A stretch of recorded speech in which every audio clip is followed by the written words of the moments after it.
ने 63 साल की आज़ादी में जितनी भी कमेटियां बनाई हैं दवा के क्षेत्र में कोई निष्कर्ष निकालने के लिए, सभी कमेटियों का एक निष्कर्ष कॉमन है, वो ये कि भारत में गैर जरूरी, खतरनाक और बेकार की दवाएं खाकर जितने लोग मर जाते हैं उतने लोग तो शायद इस देश में अपनी स्वाभाविक मौत नहीं मरते होंगे। ये सभी कमेटियों का निष्कर्ष है और हर कमेटी ने भारत सरकार से एक ही बात कही है कि जल्दी से जल्दी सरकार इनके ऊपर पाबंदी लगाए, क्योंकि लोग जितने ज़्यादा बीमारियों से मर रहे हैं शायद उससे भी ज़्यादा गैर जरूरी और ख़तरनाक दवाएं खाकर मर रहे हैं। ये भारत की स्थिति हर कमेटी ने अपने निष्कर्ष में व्यक्त की है, लेकिन दुर्भाग्य हमारी सरकार का और भला हमारे देश में इस भ्रष्टाचारी व्यवस्था का कि किसी भी कमेटी की इस बात को माना नहीं गया।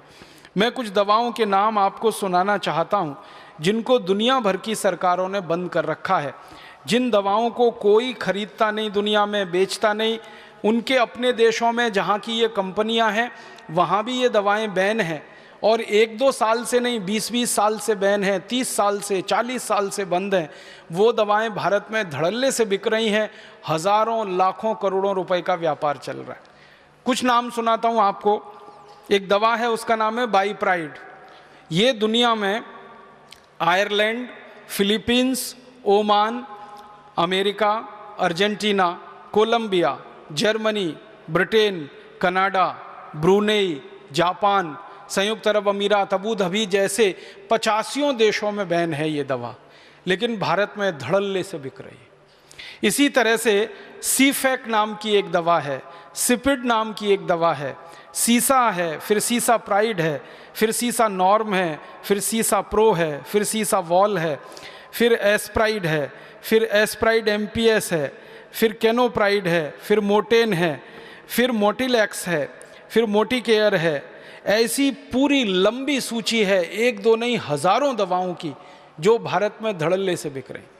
और हमारे देश की संसदीय समितियों ने समय समय पर सरकार के सामने ये रिकमेंडेशन किया है कि इनको बंद कर दीजिए, तत्काल बंद कर दीजिए। सरकार कहती है हाँ अभी करेंगे, कल करेंगे, परसों करेंगे, साल भर होते हैं, 2 साल होते हैं और फिर भी धड़ल्ले से ये बिकती ही चली जाती हैं और भारत के लोगों को मौत के मुंह में धकेलती जाती हैं। क्योंकि दुनिया भर के विशेषज्ञों का इन दवाओं के बारे में कहना है कि ये दवाएं किसी भी व्यक्ति को, स्वस्थ व्यक्ति को हृदयघात का शिकार बना सकती हैं। किसी भी स्वस्थ व्यक्ति के शरीर में, खून में जो भी कुछ मात्राएं हैं, जैसे प्लेटलेट्स के काउंट हैं, उनको अचानक से ऊंचा और नीचा करा सकती हैं, जिससे अंत में व्यक्ति मौत के ही मुंह में चला जाए। और कई तरह के शरीर में विकलांगता की स्थिति पैदा कर सकती हैं। 20 किस्म की विकलांगता इन दवाओं से जुड़ी हुई है। सबसे ज़्यादा हृदयघात इन दवाओं से जुड़े हुए हैं। फालतू में हृदयघात लाने में ये दवाएँ सबसे आगे हैं दुनिया में, लेकिन भारत में बिक रही हैं धड़ल्ले से। दुख है, दुर्भाग्य है हमारे देश के उन सभी मरीजों का जो इन दवाओं को खा रहे हैं और मौत के मुंह में समा जा रहे हैं।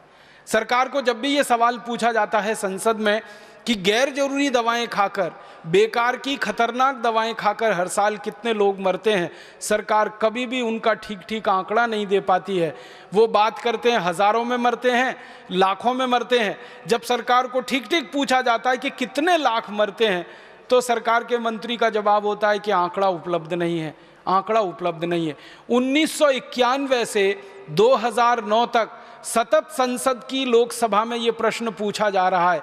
हर साल कुछ मेंबर ऑफ पार्लियामेंट हैं जिनके मैं नाम नहीं लेना चाहता, जो सरकार को एक ही सवाल रिपीट करते हैं। करीब हर सत्र में वो सवाल आ जाता है, वो यही होता है कि भारत सरकार बताए गैर जरूरी दवाओं से पिछले साल कितने लोगों की मौत हुई, भारत सरकार बताए खतरनाक दवाओं से पिछले साल कितने लोगों की मौत हुई। सरकार कहती है आंकड़े उपलब्ध नहीं। और आंकड़े क्यों उपलब्ध नहीं हैं? क्योंकि वो आंकड़े सरकार अगर जारी करे पूरे देश के सामने तो तमाचा सरकार के ही गाल पर पड़ता है। इसलिए ये कहकर छुट्टी पाली जाती है कि आंकड़े उपलब्ध नहीं हैं। हज़ारों में कभी बोल देते हैं, लाखों में कभी बोल देते हैं। लाख तो कुछ भी हो सकता है, 1 लाख से लेकर 100 लाख तक लाखों में आता है, फिर उसके ऊपर 1 करोड़ से लेकर 100 करोड़ तक करोड़ों में आता है, फिर उसके ऊपर 1 अरब से लेकर अरबों में आता है। तो आंकड़े हज़ारों लाखों में सरकार के द्वारा बोले जाएं तो वो शोभा नहीं देता, लेकिन सरकार जानबूझ के ये सारी जानकारी छुपा के रखती है। और हमारे देश में जानकारी को निकालना सरकार के पास से बड़ा मुश्किल काम है। कई बार सरकार क्या कह देती है कि कुछ जानकारी बहुत संवेदनशील है और उसको वो क्लासिफाइड बोलकर ऐसा कह देते हैं कि ये किसी को नहीं दी जा सकती। एक कानून इस देश में चलता रहा बहुत लंबे समय तक, जो अभी थोड़े समय पहले ही ख़त्म हुआ, ऑफिशियल सीक्रेट एक्ट। उसमें कोई जानकारी डाल दी सरकार ने तो आप पूरी ताकत लगा दीजिए, वो जानकारी निकलेगी ही नहीं बाहर। अभी थोड़े दिन से जब से ये राइट टू इन्फॉर्मेशन की बात आई है तो ऑफिशियल सीक्रेट का मामला थोड़ा ढीला पड़ा है, लेकिन राइट टू इन्फॉर्मेशन में भी कुछ जानकारी को संवेदनशील बोल के वो छुपा जाते हैं और बताते नहीं हैं। लेकिन भारत की सभी समितियां जो संसद के द्वारा बनी, मैंने उनकी रिपोर्ट्स देखी तो वो ये कहते हैं कि भारत में अपनी मौत जो मरने वाले लोग हैं उनसे ज़्यादा जहरीली दवाएं खाकर, गैर जरूरी दवाएं खाकर मरने वालों की संख्या है इस देश में। फालतू की गैर जरूरी खतरनाक दवाएं जो दुनिया के 85 देशों में बंद हैं वो यहाँ बिक रही हैं और उनका व्यापार बड़े धड़ल्ले से चल रहा है। कुछ और है, इस दवाओं के नाम हैं एक्रोमाइसिन, एक दवा 40 साल से यूरोप और अमेरिका में बंद है, यहाँ भारत में लंबे समय तक बिकती रही है। फिर कभी बंद हुई सरकार के दबाव में तो दूसरे नाम से शुरू हो गई, फिर दूसरे नाम पर बैन कराया, तीसरे नाम से शुरू हो गई, तीसरे नाम पर बैन कराया, चौथे नाम से शुरू हो गई। यहाँ तो इतनी बड़ी धांधली है हमारे देश के दवा क्षेत्र में कि एक दवा को सरकार ने जबरदस्ती ऑर्डर देके बंद भी कर दिया तो वही दवा को नाम बदल के बाजार में फिर उन्होंने उतार दिया, थोड़ा मॉलिक्यूल में चेंज किया और उतार दिया फिर उसी को बाजार, क्योंकि कंपनियों को ये लगता है कि अच्छा धंधा और अच्छा मुनाफा उनको जरूरी दवाओं के व्यापार में न होके गैर जरूरी दवाओं के व्यापार में है, तो उसको वो क्यों छोड़ें। इसी तरह से एक्टिमॉल है, एडोल है, फिर हमारे पास अल्फा स्पिन है, अल्फा ट्रिप है, एल्जुरिल है। एक और दवा का नाम मैं आपसे बात करना चाहता हूँ, याद आ गया, निमोसुलाइड। निमोसुलाइड के बारे में सारी दुनिया के विशेषज्ञ एक बात पर सहमत हो चुके हैं कि ये बहुत खराब और ख़तरनाक दवा है। ये जितने लोगों की जान बचाती है उससे ज़्यादा तकलीफ़ में डाल देती है। इसलिए स्वीडन ने इसको बैन किया सबसे पहले, स्पेन ने इसको बैन किया, डेनमार्क ने बैन किया, नॉर्वे ने बैन किया, फिर उसके बाद पुर्तगाल ने बैन किया, फिर दुनिया भर के ऐसे 85 देशों में ये निमोसुलाइड बैन हो गई। लेकिन भारत में धड़ल्ले से बिक रही है और हमारे बहुत सारे मेडिकल प्रैक्टिशनर इसको अपनी प्रिस्क्रिप्शन स्लिप पर बहुत ज़्यादा पैमाने पर लिख रहे हैं। एनाल्जिन नाम की एक दवा आप जानते हैं, दुनिया भर के विशेषज्ञों ने सबसे ज़्यादा ऑब्सोलीट जिसको करार दे दिया कि इससे ज़्यादा फालतू की और बेकार की दवा नहीं हो सकती है, वो एनाल्जिन की हमारे देश में साल की बिक्री लगभग 35 से 40 करोड़ रुपए की है। अमेरिका में जिस दवा को कोई पूछता नहीं, यूरोप में जिस दवा को कोई पूछता नहीं, लैटिन अमेरिका में जिस दवा को कोई पूछता नहीं, एशिया के देशों में जिस एनाल्जिन को कोई पूछने वाला नहीं है। आपको शायद मालूम होगा कि टेक्स्ट बुक में से भी ये दवा बाहर हो चुकी है सालों साल पहले, लेकिन भारत में इसका इतना बड़ा बाजार है एनाल्जिन का, लगभग 35 करोड़, पिछले साल का मैंने मार्केट पता किया 37 करोड़ रुपए की बिकी है ये दवा। और ये ऑफिशियल है, आपको हर बार मैं ये कह रहा हूँ कि आंकड़े जो हैं वो सरकार जो रिलीज़ कर देती है, जो अनऑफिशियल है, गैर कानूनी तरीके से ये बना के बाज़ार में बेची गई होगी, उसके बारे में हम अंदाज़ा नहीं लगा सकते। निमोसुलाइड का मार्केट जहाँ सब बंद हो रहा है दुनिया में, यहाँ धड़ल्ले से चल रही है। एनाल्जिन का मार्केट जहाँ दुनिया में बंद है वो भारत में धड़ल्ले से चल रही है। आपको बड़ी हंसी आएगी सुनकर कि अमेरिका की कई कंपनियां, उनमें से एक कंपनी विशेष रूप से एक दवा यहाँ बेच रही है, उसका नाम है विक्स। भारत में एक छोटा सा सर्वे किया था हम लोगों ने, और वो सर्वे ये किया था कि किसी भी केमिस्ट के काउंटर पर बिना डॉक्टर के प्रिस्क्रिप्शन के सबसे ज़्यादा बिकने वाली दवाएं कौन सी हैं। इसका एक छोटा सा सर्वेक्षण किया था हम लोगों ने, एक टीम बना के काम किया था। पता चला कि बिना डॉक्टरी प्रिस्क्रिप्शन के किसी भी केमिस्ट की दुकान से सबसे ज़्यादा जो एक ब्रांड नेम बिक रहा है वो यही है, विक्स। गले की खिचखिच, विक्स की गोली, सर्दी खांसी जुकाम, विक्स ले लो, इसमें तो विक्स ले लो, उसमें तो विक्स ले लो, ऐसा धड़ाधड़ विज्ञापन ये करते हैं। और सारे देश के लोगों का दिमाग ऐसे बनाया हुआ है कि सर्दी खांसी जुकाम सीधे विक्स में जाओ, और गले की खिचखिच हो जाए तो विक्स खाओ, तो इसके लिए विक्स लगाओ, तो उसके लिए विक्स लगाओ। अकेला एक ब्रांड नेम सबसे ज़्यादा बिक रहा है। फिर मैंने और हमारी टीम ने ये जानने की कोशिश की कि अच्छा पता लगाओ, ये जो विक्स का ब्रांड नेम है जिसको एक अमेरिकन कंपनी भारत में बेच रही है, उस कंपनी का नाम है प्रॉक्टर एंड गैम्बल, ये कंपनी अपने देश में बेच रही है क्या इसको, और यूरोप के देशों में बेच रही है क्या? क्योंकि प्रॉक्टर एंड गैम्बल का मार्केट तो दुनिया भर के देशों में है, 56 देशों में व्यापार करती है। पता चला कि अमेरिका में नहीं बिकता, ये यूरोप में नहीं है, फ्रांस में नहीं, जर्मनी में नहीं, स्वीडन में नहीं, स्विट्जरलैंड में नहीं, डेनमार्क में नहीं, नॉर्वे में नहीं, आयरलैंड में नहीं, स्कॉटलैंड में नहीं, इंग्लैंड में नहीं, किसी भी देश में जो नहीं है उनका ब्रांड, वो भारत में सबसे ज़्यादा मुनाफा देने वाला उनका ब्रांड है। प्रॉक्टर एंड गैम्बल के एक अधिकारी को मैंने पूछा था कि आपके जितने भी ब्रांड हैं भारत में सबसे ज़्यादा मुनाफा कौन देता है, तो उन्होंने कहा बाकी तो घाटा देते हैं, मुनाफा तो खाली विक्स देता है। बाकी तो घाटा देते हैं, मुनाफा तो विक्स देता है। तो बाकी का घाटा विक्स के मुनाफे से वो पूरा कर लेते हैं, और इतने धड़ल्ले से सारे देश में ये बिक रहा है। इसी तरह की बहुत सारी दवाएं हैं बाजार में जिनको हमारे देश में टेलीविज़न के विज्ञापनों के माध्यम से, रेडियो के विज्ञापनों के माध्यम से, अखबारों के विज्ञापनों के माध्यम से ये कंपनियां बेच लेती। आप जानेंगे कि दुनिया भर के देशों में ये कानून है कि दवाओं का विज्ञापन आप नहीं कर सकते, ना टेलीविज़न पे, ना अखबारों में, ना पत्रिकाओं में। लेकिन भारत में धड़ल्ले से टेलीविज़न पे भी विज्ञापन है, पत्रिकाओं में भी है, अखबारों में भी है, रेडियो पर भी है, और कानून है। उसके बावजूद ये है, आपको सुनकर हैरानी होगी कि कानून है उसके बावजूद ये है। कई देशों में कानून थोड़े सख्ती से लागू होते हैं। सिंगापुर जैसा छोटा सा देश है, हमारे पड़ोस में है, कानून वहाँ भी है, कानून भारत में भी है। लेकिन सिंगापुर में मजाल क्या को कोई कंपनी टेलीविज़न पे अपना विज्ञापन कर दे किसी दवा का और वो वहाँ मार्केट में रह पाए, सवाल ही नहीं उठता। छोटा सा देश है, इतनी सख्ती से इस कानून को लागू करता है। लेकिन हमारा इतना बड़ा देश, इतना बड़ा लोकतंत्र, इतनी बड़ी सरकार, इतनी बड़ी फौज हमारे एडमिनिस्ट्रेशन की, पुलिस की, इसको लागू ही नहीं करा पाती। तो ऐसी बहुत सारी दवाएं हज़ारों की संख्या में फालतू में बाज़ार में बेची जा रही हैं। तो आप बोलेंगे हम क्या कर सकते हैं? आपकी बहुत बड़ी भूमिका मैं इस काम में देखता हूँ, और वो भूमिका ये है कि आप एक संवेदनशील चिकित्सक होने के नाते, एक बुद्धिमान चिकित्सक होने के नाते अपने जीवन में एक संकल्प छोटा सा कर लीजिए कि मैं मेरे प्रिस्क्रिप्शन स्लिप पर किसी भी मरीज को फालतू की एक दवा भी नहीं लिखूंगा, और ऐसी कोई दवा नहीं लिखूंगा जो भारत के मरीज के लिए ज़रूरी नहीं है लेकिन कंपनी के मुनाफे के लिए बाज़ार में।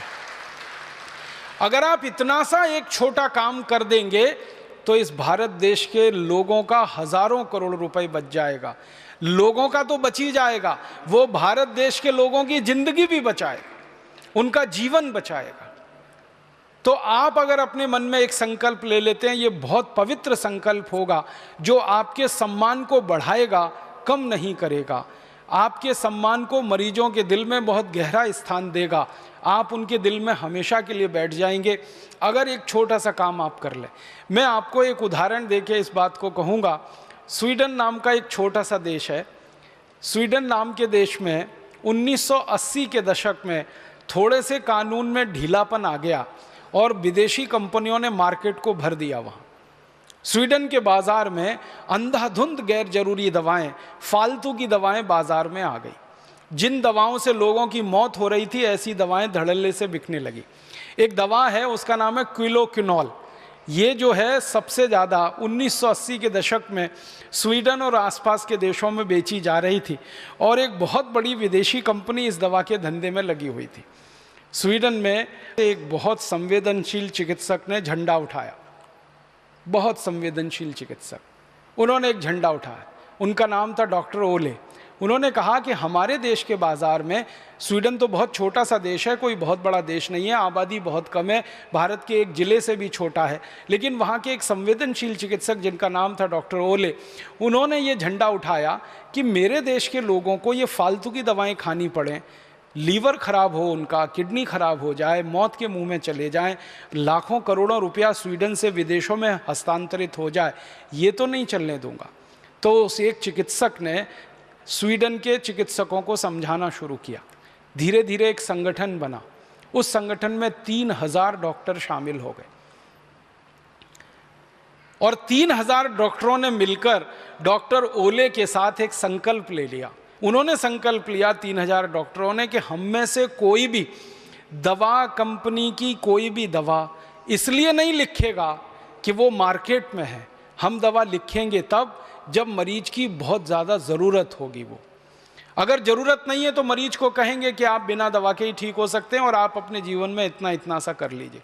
तो उन्होंने कहा कि सिर्फ ज़रूरी दवाओं का ही प्रेस्क्रिप्शन लिखेंगे, फालतू गैर जरूरी दवाओं का प्रेस्क्रिप्शन पूरी तरह से ख़त्म कर देंगे। और उन्होंने क्विलोकिनोल से शुरुआत की। आप जानते हैं क्विलोकिनोल के जैसी नज़दीकी एक दवा है मैक्सोफॉर्म और एक है एंट्रोबायोफॉर्म। तो मैक्साफॉर्म, एंट्रोबायोफॉर्म, क्विलोकिनोल, उन्होंने एक लिस्ट बनाई और 3000 डॉक्टरों के सभी क्लिनिक में वो लिस्ट चिपका दी गई और सभी डॉक्टरों को कहा गया कि प्रिस्क्रिप्शन लिखते समय इस लिस्ट को ध्यान में रखें। परिणाम ये हुआ 1980 में ये आंदोलन शुरू हुआ। 1984 तक आते आते स्वीडन के बाजार से सारी गैर जरूरी दवाएं बिकना बंद हो गई। एक चिकित्सक ने हिम्मत दिखाई, उसने अपने सहयोगी चिकित्सकों को तैयार किया, उनकी सेंसिटिविटी को थोड़ा और बढ़ाया, ज़्यादा सेंसिटाइज किया।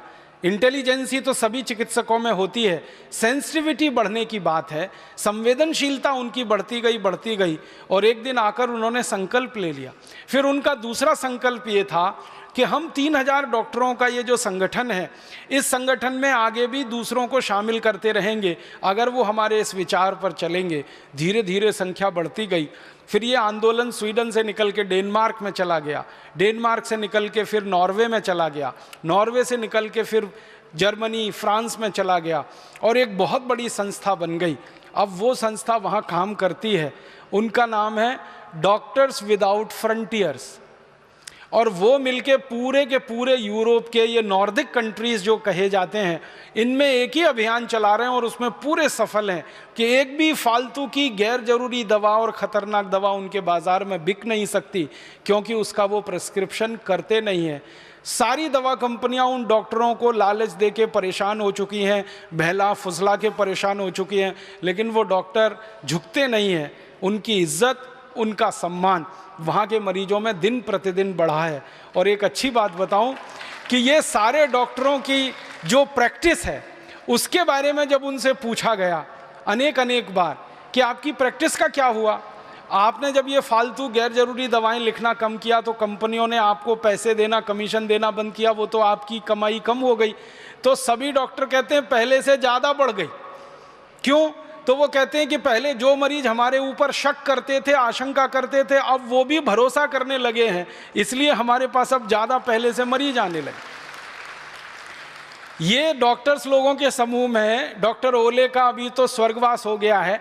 उनके स्वर्गवास के पहले उनका एक लंबा इंटरव्यू आया था। उस इंटरव्यू में उनसे पूछा गया था कि जब से आपने ये अभियान शुरू किया फालतू गैर जरूरी दवाओं के बहिष्कार का, आपकी अपनी निजी आमदनी के बारे में बताइए, वो कहाँ पहुँची है। तो उन्होंने कहा मेरी निजी आमदनी 3.5 गुनी बढ़ गई है, क्योंकि पहले मेरे पास जितने मरीज आते थे अब उससे कई गुने ज़्यादा मरीज आ रहे हैं और मुझे अब दूसरे देशों में बुलाया जाने लगा है, क्योंकि मैं इस अभियान के एक नेता के रूप में स्थापित हुआ हूं। तो आसपास के 20, 22, 25 देशों में मेरी विजिट होती है और वो लोग मुझे बिल्कुल भगवान के बराबर का दर्जा देते हैं कि ऐसे ईमानदार डॉक्टर की दुनिया को ज़रूरत है। मेरा आपसे एक निवेदन है कि स्वीडन में डॉक्टर ओले हो सकते हैं तो भारत में भी ऐसे सैकड़ों, हज़ारों, लाखों डॉक्टर ओले हो सकते हैं, क्योंकि हम भी वैसे ही हैं जैसे वो हैं। हमारी संवेदनशीलता भी उतनी ही है जितनी उनकी है, हमारी बुद्धिमत्ता, इंटेलिजेंसी भी उतनी है जितनी उनकी है। बस हमको एक दिशा लेकर काम में लग जाने की ज़रूरत है, बाकी तो सब पीछे पीछे चल पड़ेगा।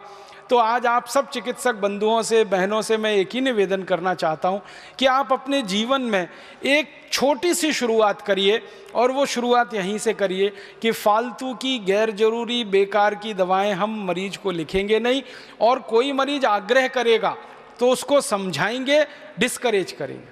तो ये कंपनियों का इतना बड़ा जो नेटवर्क खड़ा हुआ है, हज़ारों करोड़ रुपए का जो मुनाफे का उनका चक्र चल रहा है, जिसमें हज़ारों प्रतिशत के मुनाफे वो लूट रहे हैं, ये एक झटके में टूट सकता है। हमारी सरकार तो इस चक्र को तोड़ नहीं पाएगी जब तक कि कोई ऐसी सरकार ना आ जाए जो बहुत ईमानदार हो और भ्रष्टाचार को जड़ मूल से मिटाने के लिए कटिबद्ध हो। ऐसी कोई सरकार आ जाए तो वो एक झटके में कर सकती है, लेकिन जब तक वो सरकार नहीं आती तब तक हम हाथ पे हाथ धरे नहीं बैठ सकते। हम अपने जीवन से एक छोटी सी शुरुआत कर सकते।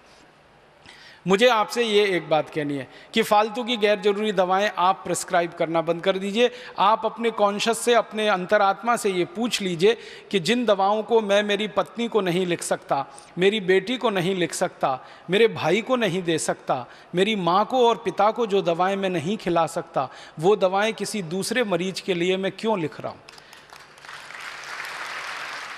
तो आप जो दूसरों को वैसा ही मानने लगें जैसे आप हैं, आपके परिवारी जैसे ही सब हैं। अगर हम अपने आप में ही पूरे समाज की छवि देखना शुरू करें और पूरे समाज की छवि अपने परिवार में देखना शुरू करें कि ये मरीज भी मेरे भाई बहन सरीखे हैं, मेरे माता पिता सरीखे हैं, मेरे बेटे बेटियां सरीखे हैं, तो आपके हाथ रुक जाएंगे, आप वो प्रिस्क्रिप्शन नहीं लिख पाएंगे और उसी दिन से आपके जीवन में एक नए अध्याय की शुरुआत होगी। और वो नया अध्याय आपको हो सकता है भारत का डॉक्टर ओले बना दे, भारत में कोई दूसरा तीसरा चौथा ऐसा क्रांतिवीर पैदा कर दे। मैं आपसे कहाँ से शुरू करें इसको, तो एक सरल संकेत करना चाहता हूँ। हमारे भारत के देश में जो फालतू गैर जरूरी दवाएं बिक रही हैं उनमें बहुत बड़ी मात्रा है हेल्थ टॉनिकों की। उनके कुछ ब्रांड नेम हैं, जैसे बूस्ट है, हॉर्लिक्स है, प्रोटीनेक्स है, बॉर्नविटा है, मोल्टोवा है। फूड सप्लीमेंट्स के रूप में आप उनके अलग अलग ब्रांड नेम जानते हैं। यहीं से शुरुआत करिए, क्योंकि इनमें से किसी की भी गरज और ज़रूरत हमारे देश के नागरिकों को नहीं है। आप पूछेंगे क्यों जी? बूस्ट में जो कुछ है, प्रोटीनेक्स में जो कुछ है, बॉर्नविटा में जो कुछ है, मोल्टोवा में जो कुछ है, वो पता है 300 रुपये किलो का है, 250 रुपये किलो का है, 280 रुपये किलो का है, 350 रुपये किलो का है, 400 रुपये किलो का है। अब 400 रुपये किलो का, 350 रुपये किलो का किसी को हेल्थ टॉनिक या फूड सप्लीमेंट आप खिलवा रहे हैं या लिख रहे हैं, उससे अच्छा ये है कि उसको कह दीजिए मूंगफली खा लो। मूंगफली के साथ थोड़ा कुछ मकई खा लो, कुछ जौ ले लो, कुछ चना खा लो, गुड़ ले लो थोड़ा सा, तो गुड़ मूंगफली खा लो, गुड़ चना खा लो, गुड़ जौ का सत्तू खा लो, चना गुड़ मूंगफली तीनों मिला के खा लो। ये आसानी से उपलब्ध है, बड़ी कीमत नहीं है इनकी, बहुत सस्ती कीमत में ये सब चीज़ है। और अगर किसी की हैसियत है कि वो 400 रुपये किलो का हेल्थ टॉनिक खा सकता है, तो उसको कह दो 400 रुपये किलो का बादाम ही खा लो। कचरा क्यों खाता है? काजू खा लो, काजू नहीं है तो बादाम, मुनक्का, किशमिश, मखाने, जो भी आपको समझ में आता है आसानी से उपलब्ध है वो खिला दो। और आंवला का रस ले लो, एलोवेरा का रस ले लो, गिलोय का काढ़ा बना के पी लो, गिलोय का सत ले लो, ये सब खून की कमी को खत्म करने वाले। गाजर ले लो, अमरूद में जितना आयरन है आप जानते हैं उतना सेब में भी नहीं। केला है, अमरूद है। भारत में तो ऐसी व्यवस्था है कि जो फल जितना सस्ता उतना ही ज़्यादा भरपूर विटामिन से और उतना ही ज़्यादा वो पोषक तत्वों से भरपूर। हाँ, केला सस्ता है, अमरूद सस्ता है, आंवला सस्ता है, ये सब हैं। तो आप मरीज को बस थोड़ी सी दिशा बदल दो उसकी, क्योंकि उसके दिमाग में भूत सवार है कि बूस्ट से ही उसके बेटे को ताकत आने वाली है। वो रोज विज्ञापन देखता है टीवी पर, सचिन तेंदुलकर की शक्ति बूस्ट, राहुल द्रविड़ की शक्ति बूस्ट, तो किसी और वीरेंद्र सहवाग की शक्ति बूस्ट, धोनी की शक्ति बूस्ट। तो वो रोज देख रहा है टीवी पे, क्योंकि क्रिकेट मैच चल रहा है तो ये विज्ञापन सबसे ज्यादा आ रहा है। तो उसके दिमाग में बैठा हुआ है कि बेटे को तेंदुलकर ही बनाना है, तो बूस्ट खा के ही संभव है। और उन्होंने बचपन में कभी नहीं खाया। और मजे की बात यह है कि ना तेंदुलकर ने कभी बूस्ट खाया, ना सहवाग ने कभी बूस्ट खाया, ना धोनी ने खाया, न किसी दूसरे क्रिकेट खिलाड़ी ने। ये सब जो पैदा हुए वो किसान परिवार में हुए और गरीब थे, और ये साधारण चीजें खा के ही ताकतवर बने, और इनके क्रिकेट के शॉट